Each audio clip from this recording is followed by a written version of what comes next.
तर पब्लिक तुम्ही म्हणत असाल हे एवढ्या उन्हातानाचे निघाले कुठं, चला तर सांगतो गुड.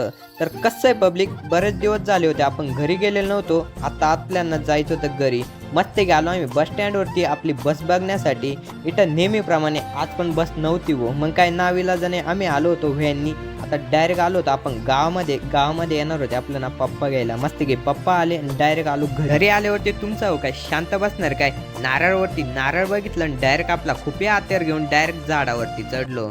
मस्त आहे की झाडावरती चढलो आणि इथं नारळ तोडून घेतलं. नारळ इतकं जड होतं ना भो, मला उचलत पण नव्हतं, इतकं जड होतं हे नारळ. याला मस्त आहे का असं कापून घेतलं आणि डायरेक्ट थंड होण्यासाठी आपल्या फ्रीज मध्ये ठेवून दिलं.